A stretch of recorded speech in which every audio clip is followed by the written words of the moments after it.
Hola, muy buenas tardes, bienvenidos al Noticiero del Mediodía. Hoy es 7 de junio del año 2021. Comparta con nosotros la próxima hora de informaciones. ¿Cómo estás, Junior? Muy bien, Diana, buenas tardes también para ti, buenas tardes para todos los que a esta hora están con nosotros. Comenzamos nuestra emisión y lo hacemos con los titulares.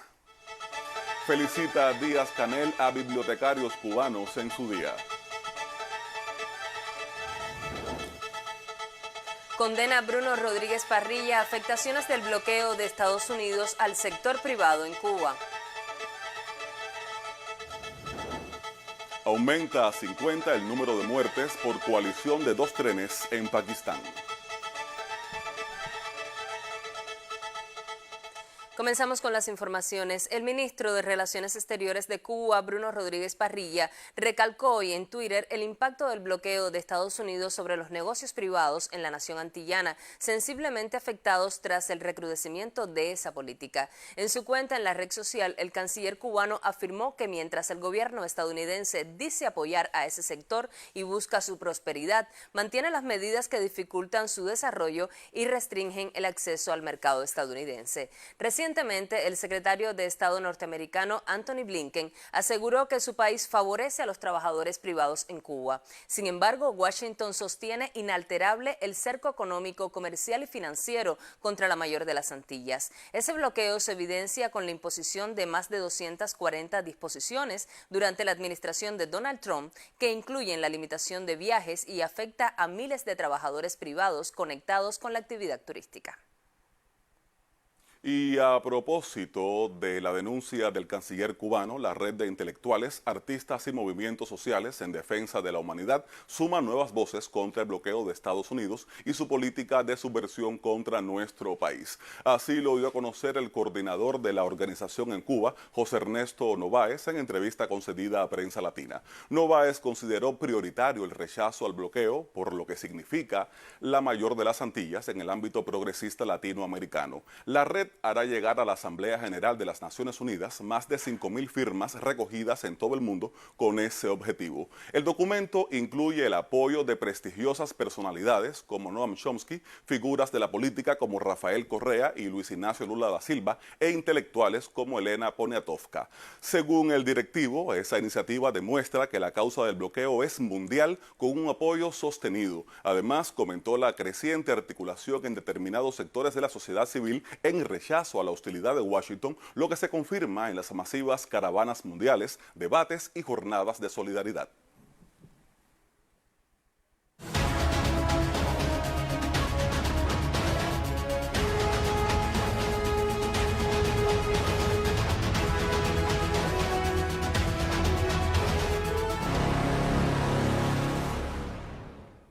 Cuba registró 1.185 nuevos casos positivos a la COVID-19 al cierre de este domingo 6 de junio. La Habana, Santiago de Cuba y Pinar del Río, con cifras de 3 dígitos, se encuentran entre las provincias con más alta tasa de incidencia en el país.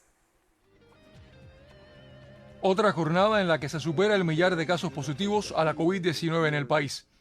La Habana registró menos de 400 nuevos pacientes por primera vez desde el mes de abril, pero su tasa de incidencia es aún alta. También la de los territorios de Mayahueque, Santiago de Cuba y Pinar del Río.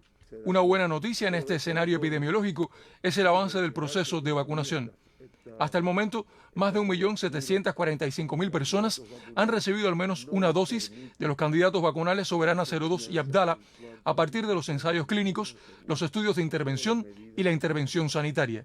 Como también se puede ver, ahí ya se han administrado 941.469 personas su segunda dosis y 157.625 su tercera dosis.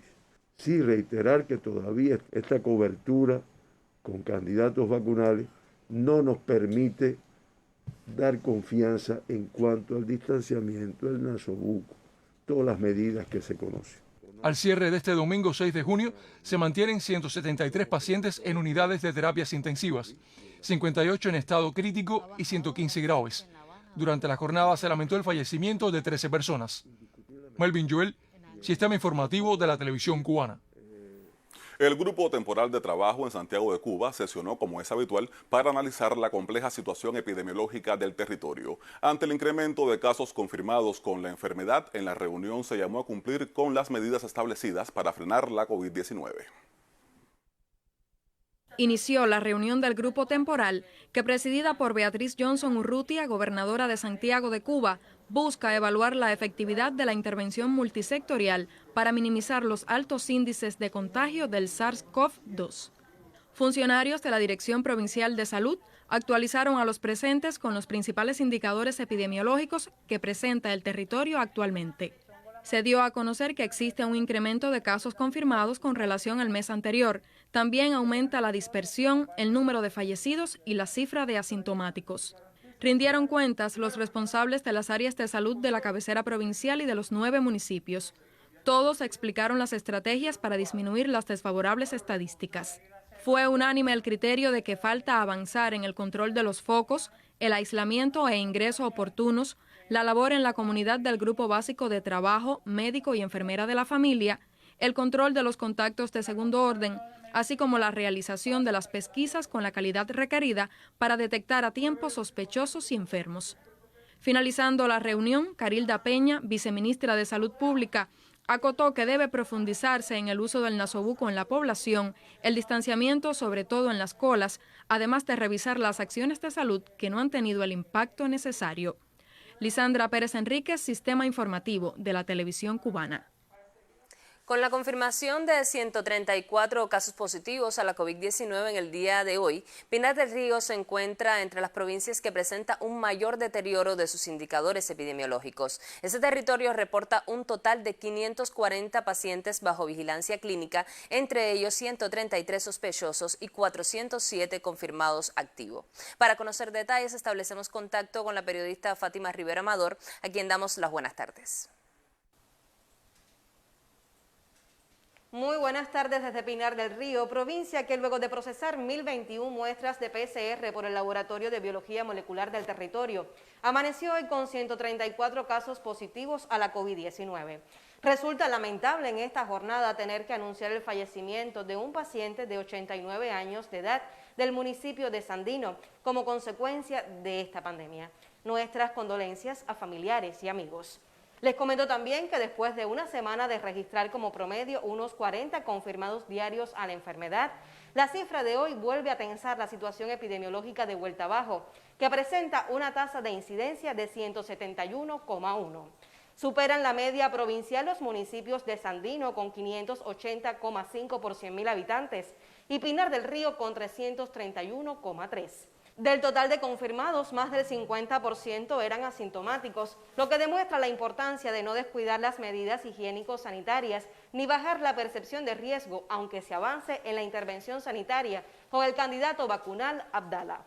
El panorama prosigue complejo, acentuado además por el número de pacientes graves y críticos en instalaciones hospitalarias. Los ancianos y niños siguen enfermando por COVID-19 y ahí está la negligencia familiar y social. En la provincia se mantienen abiertos 7 eventos, 3 de ellos institucionales y de los cuales varias alertas se han hecho ante el incumplimiento de protocolos en estos espacios. Se trabaja en 132 controles de foco, su mayoría se ubica en la capital provincial, donde es vital lograr mayor rigor y organización para revertir la actual transmisión que no da tregua a los pinareños. A más de un año de pandemia, varias acciones y estrategias se han concebido para alcanzar el control de esta pandemia, que suma en vuelta abajo 7.212 confirmados. Sin embargo, es una batalla de todos y se hace día a día.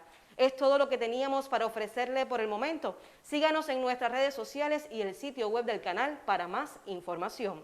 Un saludo desde Pinar del Río.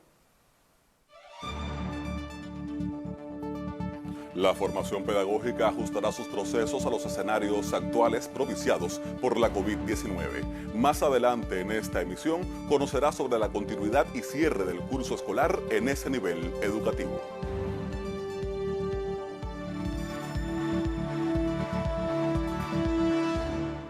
La 25ª Convención Nacional Brasileña de Solidaridad con Cuba, realizada en formato virtual, reafirmó su compromiso en defensa de la autodeterminación y soberanía de la mayor de las Antillas. En una carta firmada por Joao Pessoa, presidente de la Asociación Cultural José Martí en el estado de Paraíba, el foro denunció el bloqueo económico, comercial y financiero de Estados Unidos contra Cuba, impuesto desde hace más de 6 décadas. El texto además alerta que este cerco ha estado acompañado sistemáticamente por expedientes no menos crueles destinados a socavar el aliento creador de la revolución. Asimismo, recuerda que miles de millones de dólares son destinados por Washington en una guerra ideológica, asimétrica e híbrida, con el uso de recursos mediáticos, sobornos, espionajes y las conspiraciones de siempre, dirigidas a aislar a Cuba. La misiva remarca que a pesar de las dificultades, Cuba sigue aportando una solidaridad internacional indispensable, enviando personal médico con sus brigadas Henry Reef para ayudar a pueblos hermanos y otras áreas desatendidas en países ricos. El documento elogia también los laboratorios cubanos que producen vacunas contra la COVID-19 que beneficiarán a los países de la región.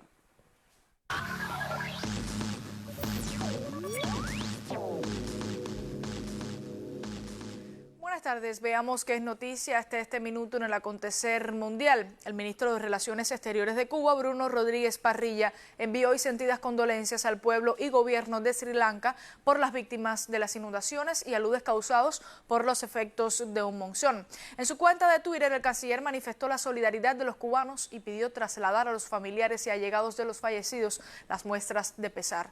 Desde el pasado viernes, intensas lluvias azotaron el territorio de la nación asiática, ocasionando al menos 17 muertos en todo el país y el desplazamiento de más de 160.000 personas. El Departamento de Meteorología srilanqués advirtió que en los próximos días existe gran probabilidad de incremento de las precipitaciones en el suroeste de la isla. De ahí el llamado a la población a tomar precauciones.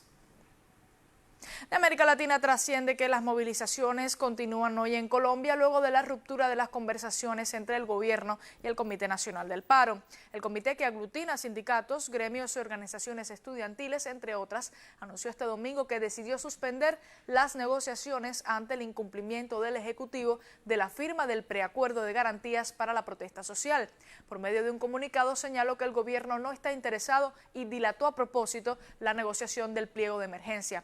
Tras 8 días de intensas conversaciones y haber alcanzado un preacuerdo sobre garantías mínimas para la protesta social pacífica, la administración dijo que lo sometería a consulta interministerial y regresó a la mesa a reabrir la discusión sobre el documento acordado. La administración del presidente estadounidense Joe Biden anunciará hoy nuevas medidas para combatir la migración irregular en medio de la gira de la vicemandataria Kamala Harris en América Latina.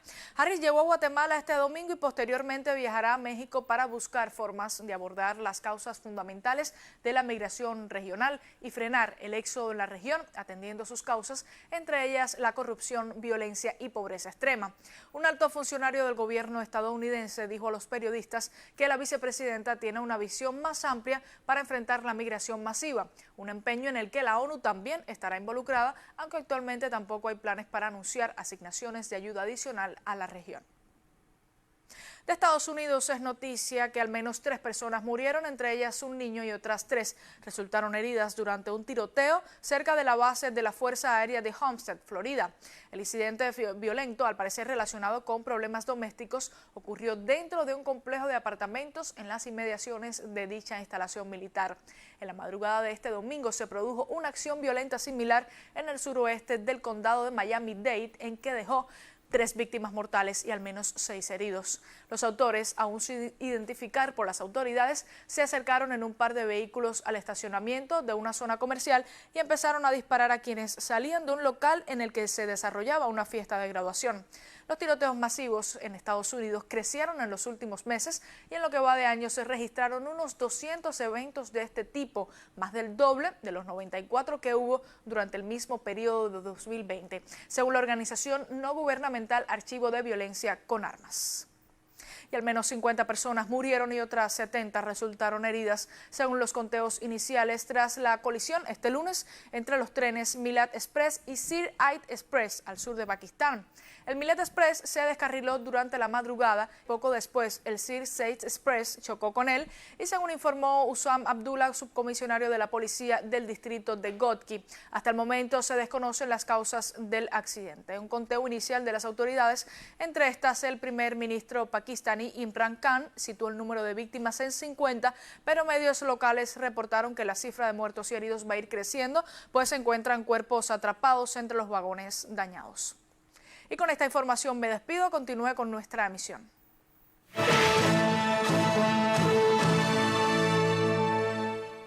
Continuamos con otras noticias. En el Centro Provincial de Meteorología de Camagüey se alistan las condiciones técnicas y capacitan a la totalidad del personal para enfrentar la actual temporada ciclónica. Nos acercamos al tema. Hombres y mujeres de ciencia son protagonistas de todo lo que se hace en el Centro Provincial de Meteorología de Camagüey. En el marco de la temporada ciclónica se adoptan un grupo de tareas organizativas que garantizan la toma de decisiones. Internamente preparamos lo que son los llamados grupos hidrometeorológicos, que no son más que personales nuestros que tienen ya experiencia enfrentando ciclones tropicales. Engrasamos, digamos, el sistema con los documentos que hay que llenar cuando se está acercando un ciclón tropical, las variables que deben ir allí, el flujo de información hacia dónde debe ir. Aquí radica también el Centro Nacional de Radares. Desde el punto de vista técnico se garantiza en temporada ciclónica el estado óptimo de todo lo necesario. El Centro Meteorológico cuenta con 6 estaciones meteorológicas ubicadas en los municipios de Nuevitas, Santa Cruz del Sur, Esmeralda, Camagüey, Florida y Palo Seco, ubicado en el municipio de Guáimaro. Además cuenta con un radar meteorológico y varios departamentos que tributan directamente la información del sistema meteorológico, sobre todo sistemas de alerta temprana. Los impactos de la variabilidad del clima en la agricultura también se evalúan en este periodo al detalle con el fin de disminuir riesgos y erradicar vulnerabilidades. El departamento lleva la vigilancia de la sequía meteorológica y agrícola y nosotros periódicamente vamos monitoreando lo que es puntualmente zonas que puedan estar inundadas, peligros de pérdidas de cultivo. Una temporada ciclónica prevista como muy activa es esta. En correspondencia con ello, desde la ciencia se adoptan decisiones oportunas. En Camagüey, Yeter Palmero, Sistema Informativo de la Televisión Cubana.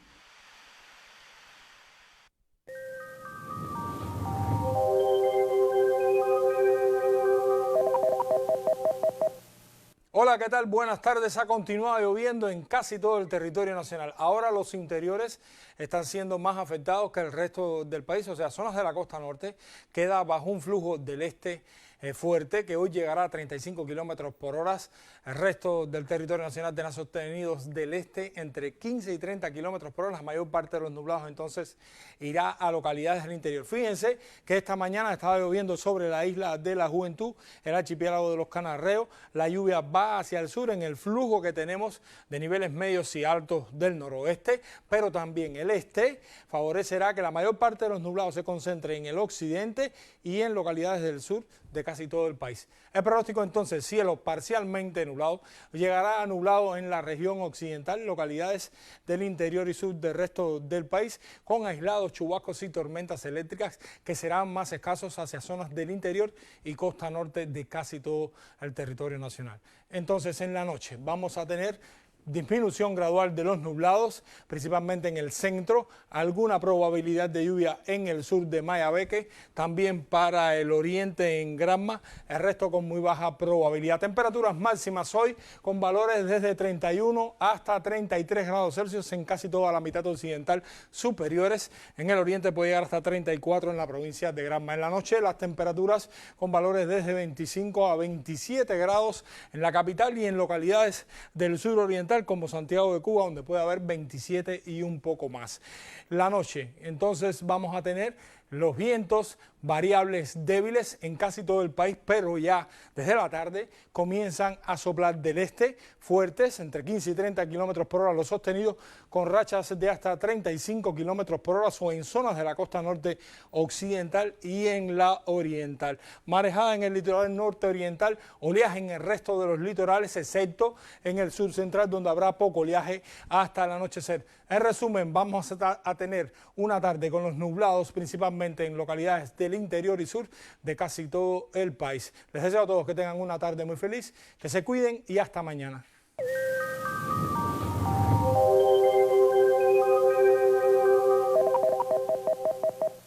Al igual que el resto de los niveles educativos, la formación pedagógica ajustará sus procesos a los escenarios definidos para la continuidad y cierre del curso escolar. Los territorios con mayores afectaciones prevén reanudar el periodo lectivo en septiembre.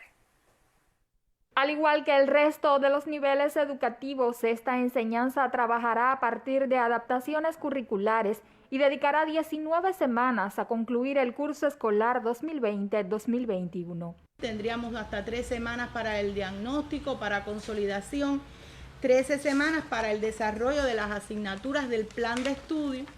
Estamos planteando que desde la semana 17 se desarrollen las evaluaciones parciales escritas. Explicarle a la familia cubana, a nuestros estudiantes, que todos van a tener la posibilidad de ejercitar aquellos contenidos que son invalidantes antes de presentarse a cualquier evaluación que se pueda desarrollar.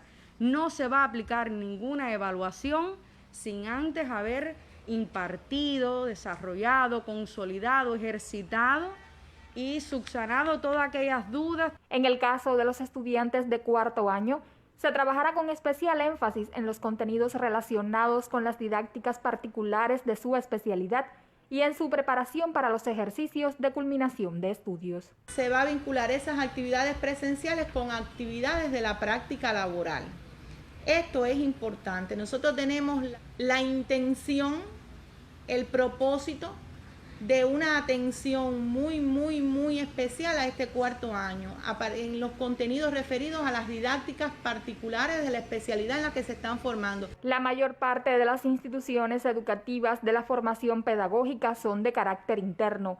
Al regresar a las aulas en el mes de septiembre, cada centro trabajará con una organización escolar que permita cumplir con las medidas higiénico-sanitarias establecidas. Continuamos con las medidas higiénico-sanitarias. La escuela tiene que organizarse a partir de que se garantice el cumplimiento de las medidas higiénico-sanitarias establecidas, a partir de las características de cada uno de los territorios. Desde aquí no podemos decir las 29 escuelas van a funcionar de esta manera, porque no en todas las provincias tenemos los mismos escenarios. Los territorios que reanudarán el actual curso escolar en septiembre trabajarán hasta enero en el cierre del periodo lectivo. Yusilín Suárez Ogando, Sistema Informativo de la Televisión Cubana. El Foro de Organizaciones de la Sociedad Civil Cubana contra el Bloqueo en su 17ª edición se presentará este año por primera ocasión en formato virtual este martes 8 de junio en los perfiles de redes sociales de la Asociación Cubana de Naciones Unidas y Cuba versus Bloqueo.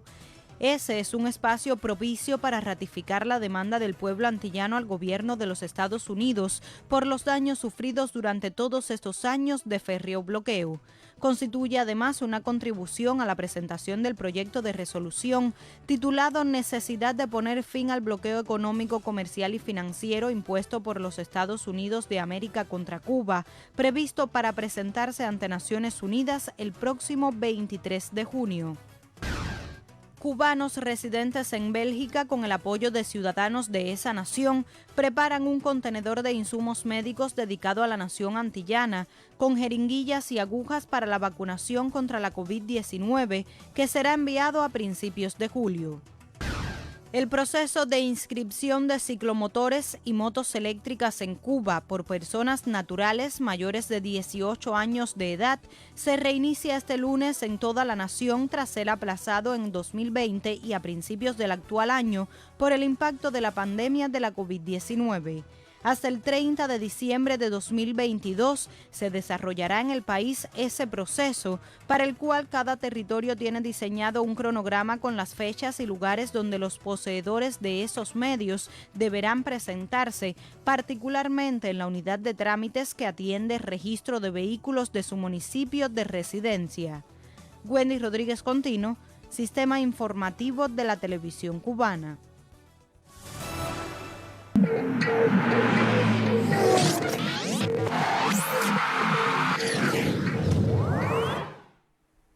Buenas tardes, ya les presento el acontecer deportivo. El cubano Orlando Polanco ganó hoy 2 combates y perdió 1 en la división de 66 kilogramos durante el debut de Cuba en el Campeonato Mundial de Judo, que se celebra en Budapest, la capital de Hungría.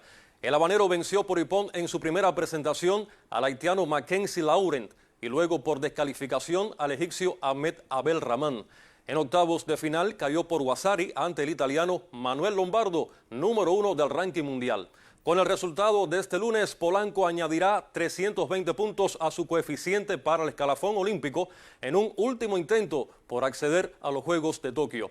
Mañana saldrán a los tatamis por la mayor de las Antillas, Arnaiz Obelín en 57 kilogramos y Magdiel Estrada en los 73. El miércoles combatirá Maylin del Toro en los 63 kilos. El jueves corresponderá el turno a Iván Silva en los 90 kilogramos y un día después a Kalieman Tomarchi en los 78. Entre tanto, el sábado 12 de junio se presentarán Idalis Ortiz en más de 78 y Andy Granda en más de 100 kilogramos. Seguimos con más. La Federación Cubana de Béisbol informa que el lanzador Andy Amaury Rodríguez Valdés decidió incumplir su contrato con el equipo Halcones del SoftBank de la Liga Profesional de Japón, país al que debió viajar hoy desde Estados Unidos. Rodríguez permaneció en la sede del torneo preolímpico de las Américas en espera de la fecha acordada para su traslado, pero no se presentó en el aeropuerto, a diferencia de Alfredo Despaine, Liván Moinelo, Raidel Martínez y Yadiel Rodríguez, quienes sí iniciaron viaje. Su posición le convierte en transgresor de los compromisos asumidos con Halcones del SoftBank y la Federación Cubana de Béisbol, al amparo de la cual se oficializó su vínculo con el equipo nipón. Como ya se ha sido expresado, en medio de la sostenida agresión contra el deporte cubano, la inhabilitación del acuerdo destinado a normalizar la llegada de nuestros jugadores a la MLB constituye un estímulo para los orquestadores de estas acciones que incurren en el repudiable tráfico de atletas. En otras informaciones, las softbolistas cubanas mantienen una buena actuación en la Serie A1 de Italia, con destaque para las lanzadoras Yamelkis Guevara y Gillian Tornés, según reporta el colega Duani Hernández. En su aparición más reciente, la santiaguera Guevara alcanzó victoria con lechada de 8 entradas y 16 ponches recetados ante el actual campeón, el Volate, equipo dirigido, por cierto, por el granmense Ignacio Alejandres. De esta manera, la serpentinera indómita se ratifica como líder en ganados del evento con 4 y también en el departamento de la efectividad al exhibir PSL inmaculado sin permitir anotaciones en 26 innings, mientras se ubica cuarta en la lista de las máximas ponchadoras tras llegar a la cifra de 42. Por su parte, Tornés, pese a caer en su última salida, propinó precisamente 16 ponches en 9 capítulos y 2 tercios y se consolida en el liderato de este renglón de picheo, al tiempo que marcha quinta en promedio de carreras limpias con 0,24. A propósito de la incorporación de 6 softbolistas cubanas en la Liga Italiana, el comisionado nacional de la disciplina, Juan Reinaldo Pérez, nos brinda sus valoraciones. Como se ha venido comunicando por estos días, la Federación Cubana de Softbol ha colocado 6 atletas en contrato en Italia, las cuales hasta hoy han tenido un destaque favorable. Esta estrategia trazada por la Federación Cubana en estos tiempos donde ha existido una inmovilidad, para llamarlo de alguna manera, afectado por la COVID, ha posibilitado no solo lograr una preparación de estas atletas dentro del país, sino también insertarla como alternativa en una liga de alto nivel que le va a facilitar al bien personal de estas atletas en su formación deportiva y su puesta en forma. Y por supuesto también al país y al deporte fundamentalmente para la preparación deportiva de las principales figuras de Cuba, en la cual tienen un peso fundamental para los próximos compromiso competitivo. Las más esperadas del ámbito futbolístico, la Eurocopa arrancará el venidero 11 de junio. El siguiente material ofrece un compendio de las selecciones favoritas al título.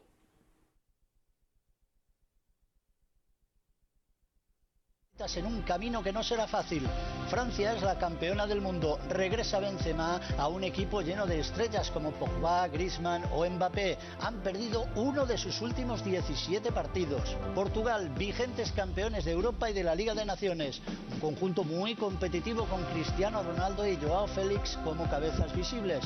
En los últimos 12 encuentros solo cayeron ante Francia. Bélgica, bronce de la pasada Eurocopa, liderados por De Bruyne y la incógnita de Hazard.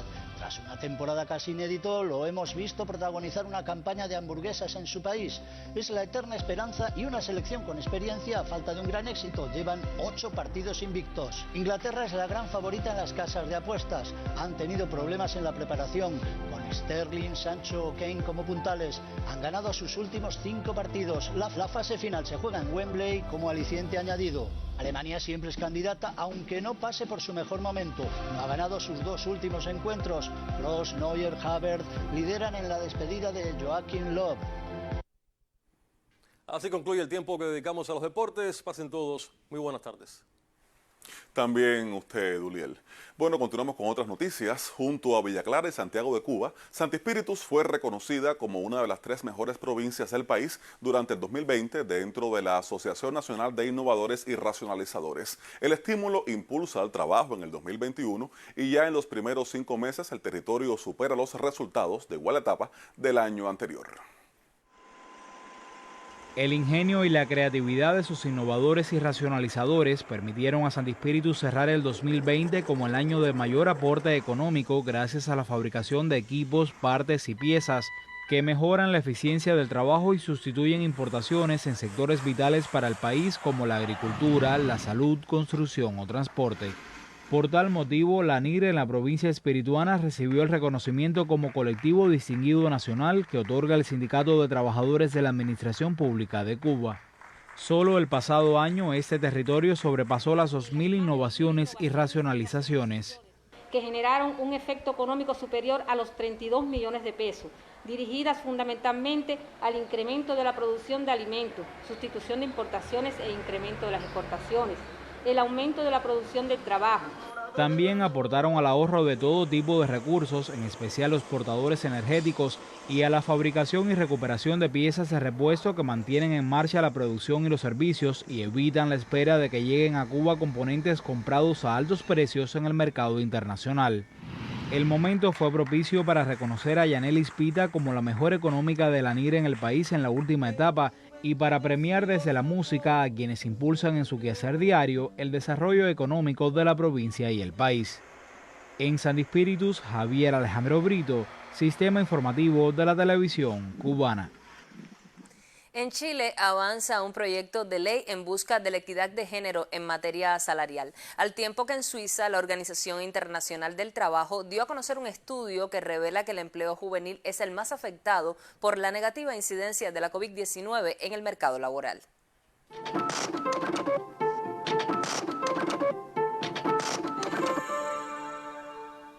La Cámara de Diputados del Parlamento de Bolivia prioriza los sectores de la economía, la salud y la educación, afirmó el presidente de ese órgano, Freddy Mamani. En declaraciones a la prensa, el parlamentario puntualizó que están entre una emergencia sanitaria y una política legislativa de austeridad, pero se preservan esos 3 sectores. Según el legislador, el 15% de los proyectos de ley en Bolivia favorecen al sector social en beneficio de la salud y el hábitat de la familia. Un proyecto legislativo en busca de la equidad de género en materia salarial avanza en Chile, donde las mujeres aún reciben alrededor de 20% menos salario que los hombres por el mismo trabajo. La Comisión de Mujeres y Equidad de Género de la Cámara de Diputados aprobó por unanimidad una iniciativa que modifique el Código del Trabajo para conseguir que se erradique esa desigualdad, con lo cual el texto pasará a debate en el plenario. No hay ninguna razón de ningún orden para que el trato, los estatus no sean iguales. Aunque el mercado laboral en general sufre el impacto de la pandemia provocada por la COVID-19, el empleo juvenil es uno de los más afectados, según la Organización Internacional del Trabajo, OIT. En su informe Perspectivas Sociales y del Empleo en el Mundo, Tendencias 2021, la OIT señala que la ocupación en los jóvenes cayó 8,7% en 2020, en comparación con el 3,7% de los adultos.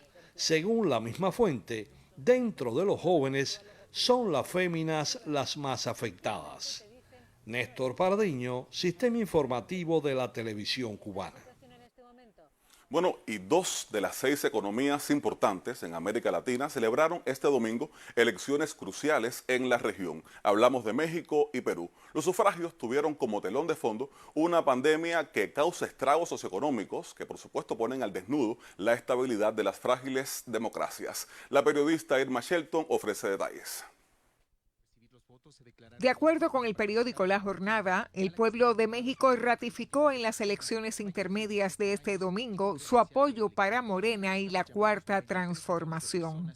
Con el 90,4% de las casillas computadas, el Instituto Nacional Electoral informó que la alianza Juntos Haremos Historia y Morena, por separado, consolidaron una mayoría de triunfos en los distritos electorales que le daban 184 diputados federales. Con ese resultado, el partido del presidente Andrés Manuel López Obrador mantendrá la mayoría de la Cámara de Diputados y gobernará la mitad de las entidades federativas. Su saludo esta mañana al pueblo de México no se hizo esperar. Vamos a iniciar la semana, primero, pues enviar un mensaje a todo el pueblo de México de agradecimiento por la jornada del día de ayer. En cuanto al ambiente electoral, el mandatario expresó que los de la delincuencia organizada se portaron en general bien, mejor que los de la delincuencia de cuello blanco. La televisora Telesur reportó así los incidentes de la jornada. Distintos incidentes fueron denunciados en redes sociales. Destaca la quema de boletas electorales en el estado de Oaxaca, una cabeza humana que fue arrojada en una casilla de la fronteriza Tijuana y el intento de robo de material electoral en el municipio de Metepec, Estado de México, hecho que generó la detención de una treintena de personas.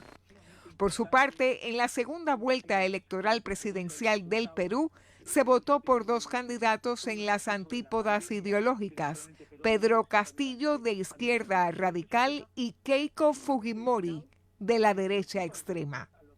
Lo que marcó la segunda vuelta fue efectivamente un proceso de polarización, un proceso de una campaña absolutamente impresionante que nunca habíamos visto, del despliegue de las fuerzas de la derecha que encabeza Keiko Fujimori contra el candidato Pedro Castillo, que es un candidato de izquierda. De acuerdo con el periodista Carlos Aznares de Resumen Latinoamericano, la pelea parece cabeza a cabeza y eso es lo que están mostrando desde que se dieron a conocer los resultados de voto a pie de urna. Sin embargo, faltan computarse los votos de las zonas del interior, donde ni el sondeo rápido pudo evitar mostrar que el profesor Castillo arrasa con diferencias en cada localidad de entre 20 y 30 puntos. Falta computarse el voto de la selva, donde se vuelve a repetir ese fenómeno, y también resta sumar el voto del exterior, donde si bien allí sí gana Fujimori, los votos para Castillo no son algo a desechar. Para el Sistema Informativo de la Televisión Cubana, Irma Shelton Tacé.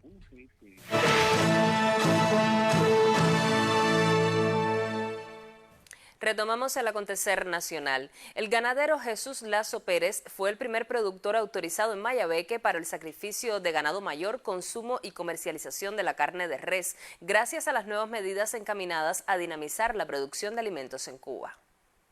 Jesús Lazo Pérez, de la Cooperativa de Créditos y Servicios 13 de marzo de San José de las Lajas, fue el primer productor autorizado en Mayabeque para el sacrificio, consumo y comercialización de carne de res, luego de cumplir con los compromisos pactados y crecer en la masa ganadera. Con todos los requisitos, tanto el resumen de la CSS como el del CENCO, o sea, el certificado del CENCO, como con todas las pruebas de laboratorio de esos animales, la Comisión Agraria dictaminó positivo que yo podía sacrificar 4 animales.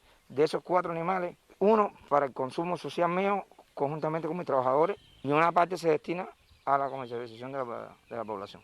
El ganadero decidió además donar uno de los animales al Hospital Leopoldito Martínez de San José de las Lajas, centro destinado al enfrentamiento a la COVID-19. La provincia trabaja en un universo de 77 personas que originalmente se analizó que cumplen los requisitos, se están estudiando todos, hay otros aprobados por otras comisiones agrarias en los municipios, y se va a seguir estudiando todo el universo de tenentes de ganado, aplicándole la fórmula, y los que cumplan los requisitos serán autorizados a sacrificar y a darle el destino que ellos consideren deben tener las carnes.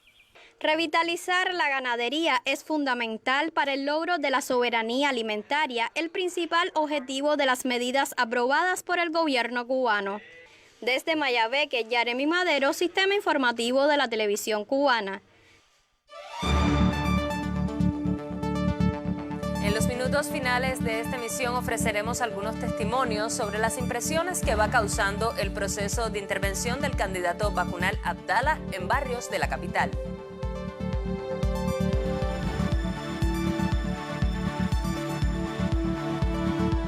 El Día del Trabajador Jurídico se celebrará este 8 de junio, pero la jornada conmemorativa comenzó el pasado 19 de mayo y culminará el próximo 14 de junio. Durante este periodo, la Unión de Juristas de La Habana tiene en su agenda disímiles actividades, entre ellas las donaciones de sangre. Desde el pasado 1 de junio, los juristas de La Habana están donando sangre y realizando otras actividades en saludo a la jornada por el Día del Trabajador Jurídico. Fiscales, jueces, abogados, notarios y consultores acuden con ese fin a los diferentes bancos de sangre de la provincia. Pero este lunes un banco móvil amaneció estacionado frente al Tribunal Provincial Popular de La Habana, cuyos trabajadores han estado muy activos por estos días. Comenzamos con la discusión con los diputados en el Tribunal Supremo Popular acerca de los anteproyectos presentados por el presidente del Tribunal Supremo, Rubén Remigio Ferra, en fecha 14 de mayo, de las 4 leyes que vamos a poner a disposición de la Asamblea Nacional del Poder Popular. De igual manera, en el fecha sábado realizamos un trabajo voluntario también involucrando en ello a todos nuestros tribunales municipales. En el día de hoy realizamos también donaciones de sangre. El día de mañana va a tener lugar no solamente la constitución de nuestras delegaciones de base con la Unión de Juristas, sino también la toma de posesión de los jueces que van a fungir en el desempeño de sus funciones, impartiendo en definitiva justicia en nombre del pueblo de Cuba. La jornada por el Día del Trabajador Jurídico culmina el 14 de junio y hasta entonces la Unión de Juristas de La Habana realizará disímiles actividades que llevaremos a ustedes en próximos espacios. Miguel Ángel Ribalta, Sistema Informativo de la Televisión Cubana. Con la jornada del donante de sangre se recuerda el gesto solidario del comandante en jefe Fidel Castro para ayudar a las víctimas del terremoto de Perú de 1970. Para dar cumplimiento al programa de sangre que desde entonces funciona en Cuba, el Banco Provincial de Camagüey es destacado en el país. Más de 26.200 donaciones de sangre se procesaron durante el pasado año en el Banco de Sangre Provincial de Camagüey. Hasta el cierre de mayo último se superan las 10.260, cifra que marca también un sobrecumplimiento y sobre todo la satisfacción de las demandas de la asistencia médica secundaria y la industria médico-farmacéutica. Obtener plasma de pacientes con alta epidemiológica de la COVID-19 es de las prioridades actuales. Obtuvimos alrededor de 29 plasmas hiperinmune de pacientes dados de alta de la COVID, y este año vamos por 37. ¿Con qué objetivo? Fundamentalmente para la transfusión de este hemocomponente en la asistencia médica secundaria en estos hospitales para aquellos pacientes que están con la COVID, y en la industria médico-farmacéutica, que ya se obtiene un hemodiderivado que es la inmunoglobulina anti-COVID. La cercanía de la intervención sanitaria a la población con los candidatos vacunales anti-COVID impone establecer una estrategia para que no se detengan las donaciones voluntarias. Cuando recibe una vacuna no puede donar después de un mes de la última aplicación de la dosis. Cuando comience la intervención poblacional, por supuesto, que tenemos que cumplir con este requisito. Importante el paso al frente de los estudiantes de las universidades, los que tienen 18 años, con los muchachos que comienzan el servicio militar, y con todas estas personas también, como le había dicho, de la Cruz Roja, de la base de TAICE, y por supuesto con el MINI y el FARC, que siempre nos ha apoyado en todo. Y los trabajadores de la salud. Camagüey cuenta con 3 bancos de sangre municipales y este provincial, además de 400 centros de colectas móviles. En Camagüey, María del Carmen Fuentes, Sistema Informativo de la Televisión Cubana.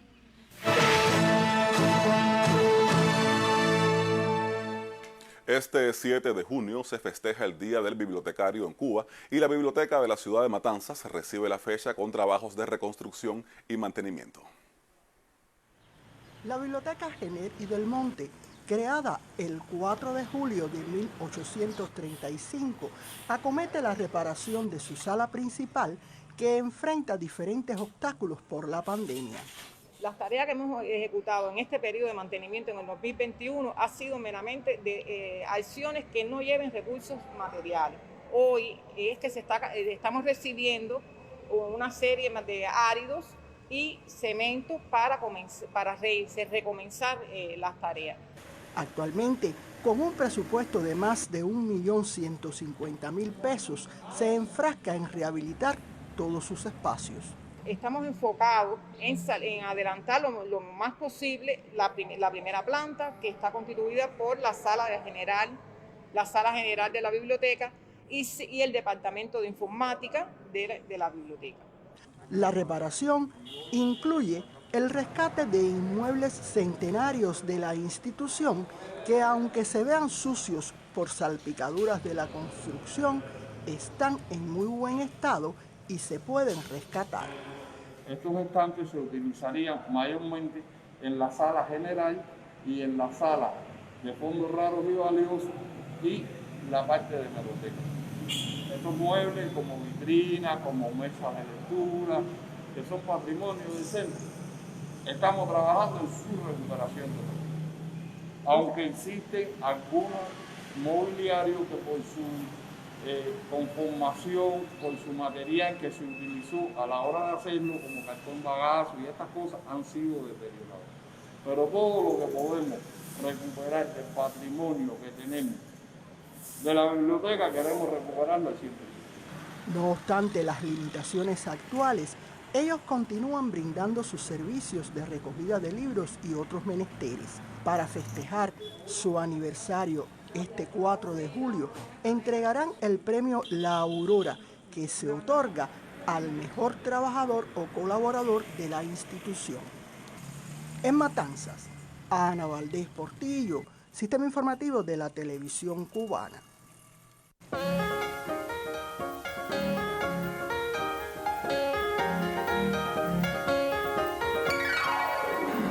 Buenas tardes. El primer secretario del Comité Central del Partido Comunista de Cuba y presidente de la República, Miguel Díaz-Canel Bermúdez, en su cuenta oficial de Twitter saludó el Día del Bibliotecario Cubano, que se celebra hoy 7 de junio. Díaz-Canel destacó que aunque la comunicación virtual se ha impuesto, la magia de las bibliotecas queda siempre. Agregó que sus puertas se abrirán completamente cuando venzamos la COVID-19. Y precisamente hoy se recuerda a Antonio Bachiller y Morales, padre de la bibliografía cubana. La primera actividad que celebró una fecha dedicada a Bachiller y Morales fue el 7 de junio de 1950, auspiciada por la Oficina del Historiador, dirigida en aquellos años por Emilio Roy de Leucerin. Después de 1959 se potenciaron las bibliotecas existentes en el país y se fundaron otras, y por el decreto número 86 del año 1981 se oficializó el 7 de junio como el día de celebración para los bibliotecarios y bibliotecarias cubanas. Una actividad, la del bibliógrafo, tan imprescindible en tiempos en que la lectura, lamentablemente, no siempre es una prioridad. Dadas las condiciones actuales que nos ha impuesto la pandemia, las bibliotecas cubanas se han ajustado también a través de las redes sociales a nuevas formas de instruir y ayudar a las personas que acudan a sus servicios para acceder a la información necesaria, también desde diversos formatos. Y hablando de un ejemplo de cómo el trabajo de las bibliotecas llega en Cuba a todos los sitios, le invito a conocer cómo en el montañoso municipio santiaguero de Tercer Frente, en medio de la COVID-19, el colectivo de la Biblioteca Municipal realiza acciones para incentivar el amor a la lectura. A 203 años de su natalicio, el padre de la bibliografía cubana resplandece entre libros e instituciones creadas para favorecer el desarrollo cultural y científico de la nación. En esta institución ubicada en Cruce de los Baños, en plena Sierra Maestra, en medio de la difícil situación que impone la pandemia, se prestan servicios sin transgredir las medidas sanitarias. Pese de la COVID, mantenemos los espacios del libro radial de la semana que sale a la 1:30 todos los domingos, donde hacemos promoción del libro. También seguimos realizando préstamos de libros. Resulta halagüeño saber que en plena era digital asistan usuarios a esta institución, una muestra de que los libros impresos seguirán siendo fieles aliados de quienes prefieren disfrutar de la experiencia de escudriñar entre páginas. Lo que más están viniendo son los jóvenes. Vienen para la sala juvenil, buscan novelas, buscan historietas y también algunos de los libros de historia, porque además están preparándose también, como no están asistiendo a la escuela, preparándose también para su curso escolar. Así, desde la Sierra Maestra se le rinde perenne homenaje a Antonio Bachiller y Morales. Valga este material para reconocer la labor de quienes llevan su vida entre libros, aferrados a la idea de mantener vivo el amor por la lectura, fuente inagotable de crecimiento espiritual y cultural. Una magnífica opción para combatir el hastío en tiempos de la COVID-19. Kini Castellano y Ernesto López Garcés para el Sistema Informativo de la Televisión Cubana. Pasamos a otros temas ahora. Intelectuales, escritores, docentes y estudiantes participan a partir de hoy en la 20ª edición de la Conferencia Científica sobre Arte y Cultura. Según Prensa Latina y otros medios de prensa, desde las plataformas virtuales se dialogará sobre las prácticas artísticas dentro de las dinámicas de la sociedad, los procesos de producción cultural y la adopción de nuevos escenarios como consecuencia directa de la pandemia de la COVID-19. Se anuncia la participación de destacadas figuras como Atilio Borón, Pascualina Curcio, Ignacio Ramonet y Ramón Freire. El evento es organizado por la Universidad de las Artes y dedica el encuentro al aniversario 45 de fundada esta Casa de Altos Estudios. Y el joven pianista cubano Rodrigo García Meneiro presentó este domingo su primer disco en solitario. Generación es el nombre de este fonograma que integra el catálogo de producciones Colibrí. Con este reporte me despido, por favor, cuídese mucho. Muy buenas tardes. Rodrigo García no para de sorprendernos y llega ahora con un nuevo disco en el que asume el desafío tremendo de interpretar obras de 5 importantes pianistas cubanos, jóvenes ellos también, pero que ya integran la lista de referentes imprescindibles del piano cubano. Aldo López Gavilán, Harold López Nusa, Alejandro Falcón, Rolando Luna y Cucurucho Valdés. Desde su juventud, Rodrigo nos lleva a mirar a la generación que lo precede, con la intención no solo de interpretar sus piezas, sino de asumir sus estilos propios, marcando en cada caso el lenguaje común, pero también las marcas distintivas que hacen de cada uno de ellos un exponente muy particular. Poder seguir y tenerlos también como amigos, a todos ellos, a los 5 compositores, es tremendo regalo. Y yo pienso que más que un reto, un desafío, fue también un disfrute. Poder tener las obras, poder escoger las obras que tanto ellos tienen, que me mandaron, que me las regalaron para este disco. Todos estaban siempre respondieron muy positivo todo el tiempo y y eso es un regalo, siempre tener a disposición a estos maestros. A la vez, Rodrigo nos muestra su propio talento, ese que nos ha ido dejando ver en los muchos logros nacionales e internacionales, además de la versatilidad musical que lo ha distinguido, recorriendo con éxito la música académica, el jazz, la trova y hasta la música infantil, y asumiendo también los roles de arreglista, compositor, gestor y productor musical en muchos proyectos. La maestra Dayana García y Aldo López Gavilán asumieron la producción musical de Generación, mientras que visualmente el disco llega también como un regalo, con fotografías de Iván Soca intervenidas por el artista de la plástica Sándor González con diseño general de Yari Delgado. Lied Lorain, Sistema Informativo de la Televisión Cubana. Se dice que el cubano es por esencia un ser entusiasta, dispuesto a dar ayuda y convertir en propio cualquier proyecto colectivo.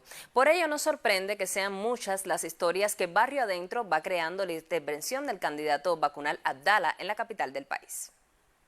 Reportar el avance de la vacunación va dejando de ser un hecho de inmediatez noticiosa para convertirse en un encuentro con la visión íntima que cada cubano confiere a este suceso.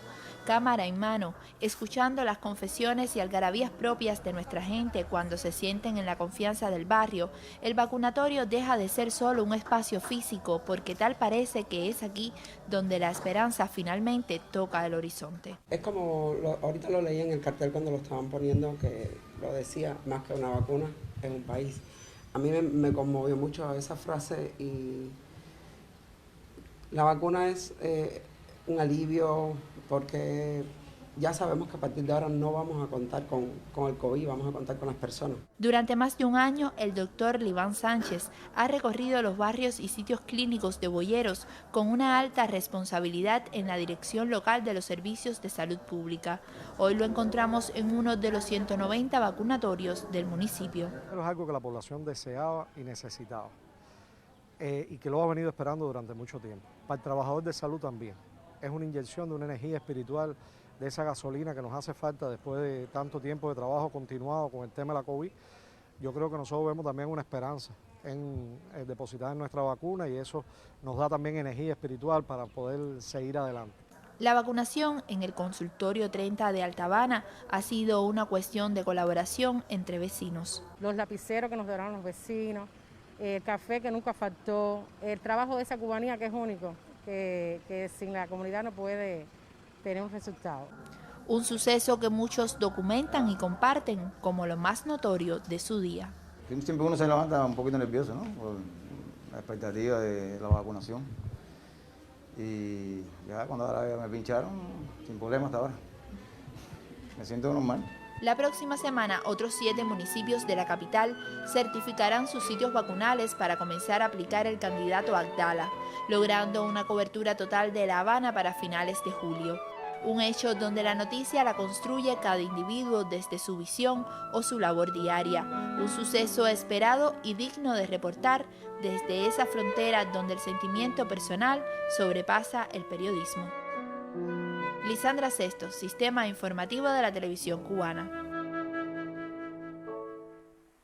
Y de esta forma concluye el noticiero del mediodía. Espere más informaciones en la emisión de la tarde de Canal Caribe y el noticiero estelar de las 8 de la noche. Recuerde cuidarse mucho, por favor. Aunque haya vacuna, hay que extremar todas las medidas todavía. Gracias por su atención y hasta mañana. Nos vemos mañana. Buenas tardes.